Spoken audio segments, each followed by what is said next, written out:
The coffee maker finished its cycle at 6:53 in the morning, same as every day, and I stood at the kitchen counter listening to it drip and thinking that everything in my life had a rhythm I could count on. My husband leaving for his Wednesday golf game. My daughter catching the 7:15 school bus. The neighbor's dog barking twice when the mail truck turned onto our street. I had built my entire sense of safety on these small, predictable things, which is probably why, when the rhythm broke, I didn't notice right away. My husband had been traveling for work since before we got married. Sales director for a medical device company means airports, hotel breakfasts, client dinners in cities I've never visited. I was used to it. I had a system. I tracked his flights on an app, kept his itineraries printed and magneted to the fridge, texted him every night at 9 when he was away.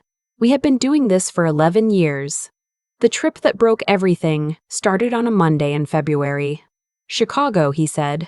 3 days. The Harrington Group account, one of his biggest clients. A potential contract worth enough that he'd been talking about it since November. I helped him pack his navy blazer, the one that made his shoulders look right. I ironed his shirts myself because the dry cleaner always left a crease in the wrong place. I kissed him goodbye in the driveway while our daughter waved from the front door in her pajamas, still half asleep. He texted me from the airport. He texted me that night from what he said was the hotel bar. He sent a photo of a steak, medium rare, the way he always ordered it. Everything looked exactly like every other trip. The thing that broke the rhythm wasn't anything dramatic. It was a receipt notification. We share a credit card account. My name is primary. His is the secondary card, and I get push notifications for every charge over $50. Thursday morning, 2 days into the Chicago trip, I got a notification for a charge I didn't recognize. Not the amount. The merchant name, Lakewood Women's Center, Springfield, Illinois. Not Chicago. I stood there with my phone in my hand and my coffee going cold on the counter, and I told myself there was an explanation. I ran through every explanation I could think of. Flower delivery, gift shop, some kind of corporate wellness vendor. I even Googled the name, thinking maybe it was a restaurant or a spa with an unusual name. It wasn't. Lakewood Women's Center was exactly what it sounded like, an obstetrics and birth center about 2 hours south of Chicago. I sat down on the kitchen floor, not the chair, the floor. My legs just stopped working and I sat down on the tile with my back against the lower cabinet and I held my phone and I didn't move for a long time. I want to be honest about what happened in those first minutes because I've thought about them a lot since. I didn't cry. I didn't scream. I didn't call him. What I felt was something closer to the moment before a car accident. That suspended instant where your body already knows what's coming, but your brain hasn't caught up yet. A terrible, clarifying stillness. When I got up off the floor, I didn't confront him. I didn't text him. I did something I had never done in 11 years of marriage. I called my best friend and I told her what I'd found and I asked her if she knew a private investigator. She did. Her cousin had used one during her own divorce 3 years prior. She gave me the number without asking any questions, which is the kind of friend she is. I called that afternoon. I had a consultation by Friday. By Monday, when my husband came home from his Chicago trip with a Garrett's popcorn bag as a souvenir and a story about the Harrington Group, signing on for a 2-year contract, I had already put a professional on his trail. He came home tan, which didn't make sense for February in Chicago. I noticed, but I said nothing. I just smiled and took the popcorn bag and said I was proud of him. That night, lying next to him while he slept, I stared at the ceiling and made myself a promise. Whatever was true, I was going to find it out before I made a single move. I was not going to blow up my life on a guess, and I was not going to give him the chance to get ahead of me.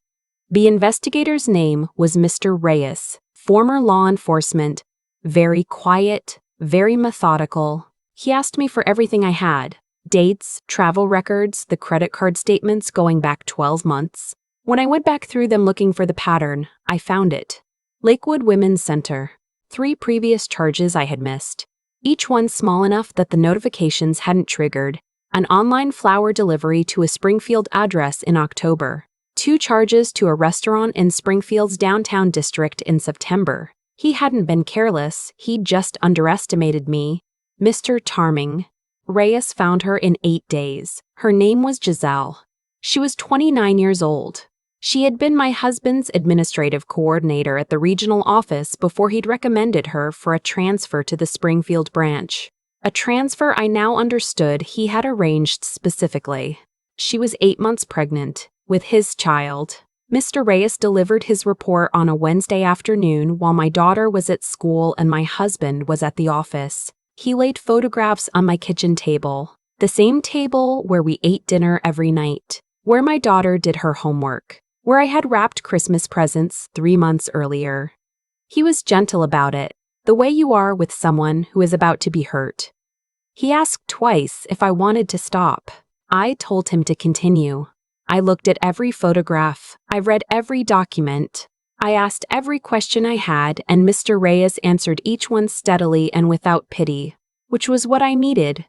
By the time he left, I knew everything. How long it had been, nearly 2 years. How often he'd visited, that his parents knew. That his sister had attended one of Giselle's prenatal appointments. His whole family had known and no one had told me. I had sat at Thanksgiving with his mother and watched her fuss over whether the sweet potato casserole had enough brown sugar, and she had known. The grief of that, not just the betrayal of my husband, but the betrayal of everyone I thought was also my family. That was the thing that finally made me cry. I sat alone in my kitchen after Mr. Reyes left and I cried for about 20 minutes. I let myself have exactly those 20 minutes. Then I washed my face, I made a cup of tea, and I called my attorney. I need to tell you about my attorney because she is central to everything that happened next. She had been my attorney for 7 years. I came to her originally to set up a small business LLC when I launched my freelance consulting practice, and I stayed because she was the kind of person who thought 12 steps ahead and explained every one of them to you. She had a corner office in a downtown firm, and she wore reading glasses on a beaded chain, and she had a way of folding her hands on her desk when she was about to tell you something that would change your life. She folded her hands on her desk that Thursday. "You found out Wednesday," she said. "You haven't said anything to him yet." "Nothing." "Good. I need you to do exactly nothing for a little while longer." She pulled out a yellow legal pad and uncapped a pen. "Tell me everything about your financial situation. Every account, every asset, everything in both your names." We were there for 2.5 hours. I told her everything. The joint checking account we'd had since year 1. The investment portfolio that was technically in both our names but that I had built. I had the higher salary during the first 6 years of our marriage when he was still climbing. The house, purchased jointly, but the down payment had come entirely from my premarital savings, my own separate IRA. The business accounts for my consulting practice. She wrote everything down. She asked about his income now versus mine, the status of the mortgage, whether we had a prenuptial agreement. We didn't. We were 24 when we got married and I hadn't thought to ask for one. When I was done talking, she set down her pen and looked at me over her reading glasses. "The child," she said, "complicates the asset situation in ways that actually benefit you if we move correctly. He is going to have a support obligation to that child. That affects what he can credibly claim he needs from this marital estate." I hadn't thought of it that way. I was still thinking of the baby as only a wound. She was already thinking of it as a variable. "Here's what I need you to do," she said, and she walked me through it step by step. First, I was to open a new individual checking account in my name only at a different bank from our joint accounts. This was entirely legal. It was for my business income going forward. Second, I was to document every asset I had brought into the marriage. I had records, she said, didn't I? I did. I was the kind of person who kept records. Third, I was to do nothing to the joint accounts, the house, any shared asset. We would not give him any basis to claim I had dissipated marital assets before filing. Fourth, I needed to be ready to move quickly when the time came. Because the moment he found out I knew, everything would become a negotiation. "How quickly?" I asked. "A week," she said. "Maybe 10 days. Can you do that?" I thought about sleeping next to him the night before. I thought about his tan face and his Garrett's popcorn bag and his 2-year contract story. Yes, I said. Living with a secret that size for 10 days is something I struggle to describe accurately. It is not the secret itself that exhausts you, it is the performance. Every dinner, every morning, "How was your day? And did you call your mom back? And don't forget the Hendersons invited us to their thing on Saturday." I became a perfect actress without having any natural talent for it. I just decided the way you decide to keep breathing after the wind gets knocked out of you. My daughter was 11. She was sharp in the way some children are, not loud about it, just quietly noticing everything. She came to me one night while I was washing dishes, about 5 days in, and she stood in the doorway in her socks and she said, "Mom, is everything okay?" I turned off the faucet. I turned around and looked at her. "Things are hard right now," I said, "but I'm handling it, and you're safe, okay?" She studied me for a second. Then she nodded. She was already processing it.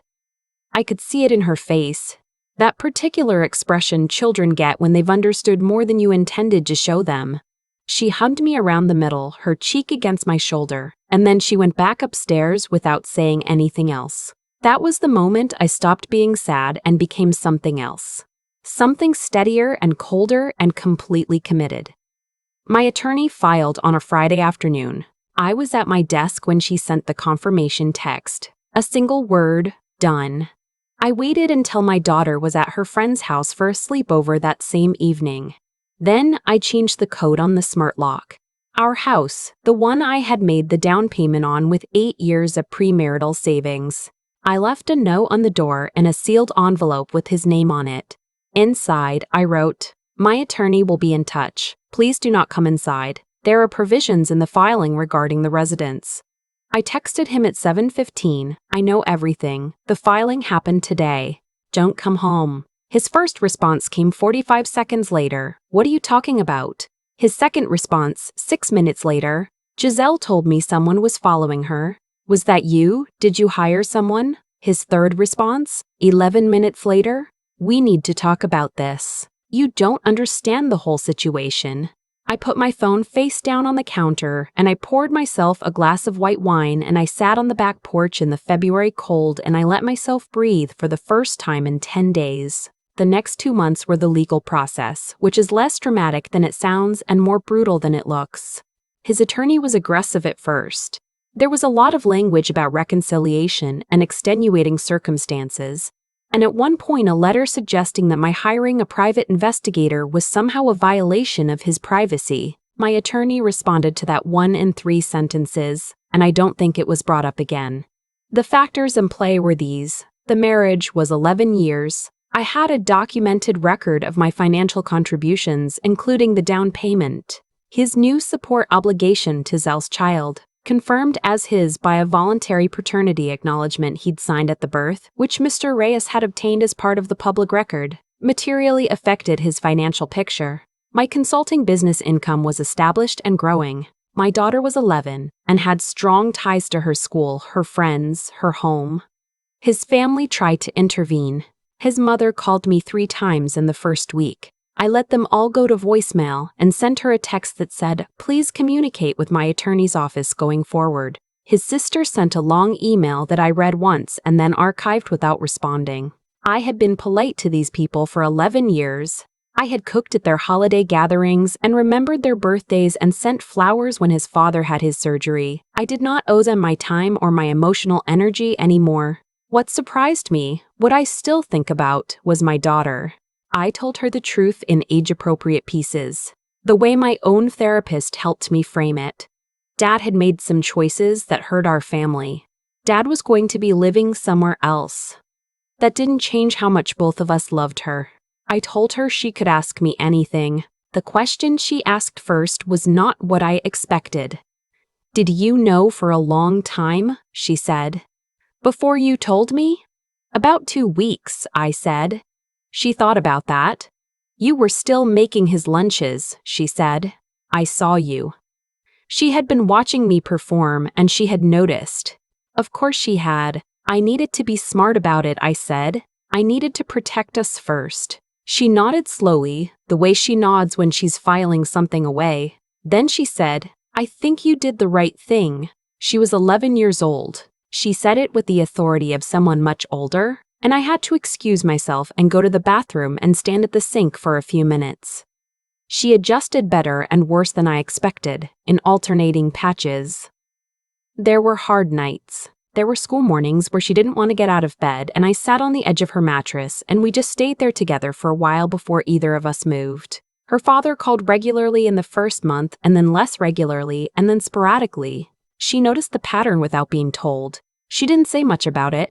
She just got quieter in certain ways and louder in others, the way children do when they're recalibrating who they can count on.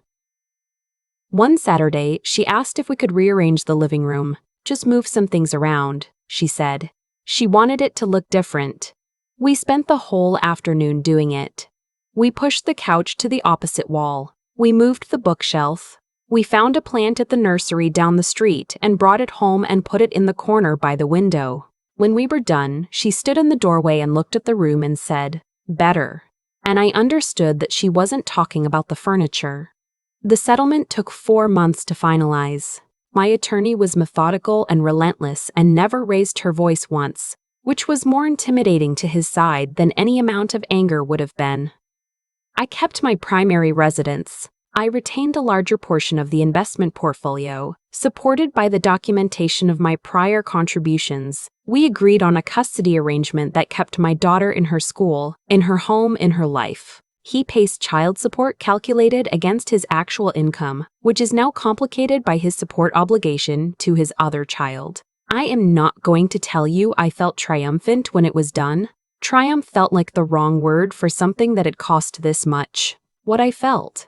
The day my attorney called to say the judge had signed the final decree was something closer to solid ground, like I had been treading water for 4 months and someone had finally let me touch the bottom. My daughter and I went out for dinner that night. Just the two of us, her choice of restaurant. She chose a Thai place we had been going to since she was small. The one with the paper lanterns and the owner who knows our order. We got our usual table. We ordered our usual things. The owner brought my daughter a complimentary mango sticky rice because he always does when she comes in, and she thanked him with the particular earnestness she has about small kindnesses. We ate, and we talked about normal things. Her science project, a book she was reading, whether we should get a dog. Nothing about lawyers or credit card statements or men who disappoint you.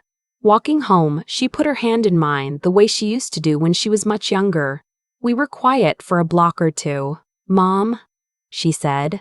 "Yeah, I think we're going to be okay." I looked at her, this girl who had watched me very carefully for 4 months and decided to follow my lead, who had asked the right questions and made space for the hard mornings and chosen a Thai restaurant to celebrate because some things should stay the same. And I thought about all the things I wanted to say. "I know we are," I said instead, and I meant it. For the first time in a long time, I meant it completely.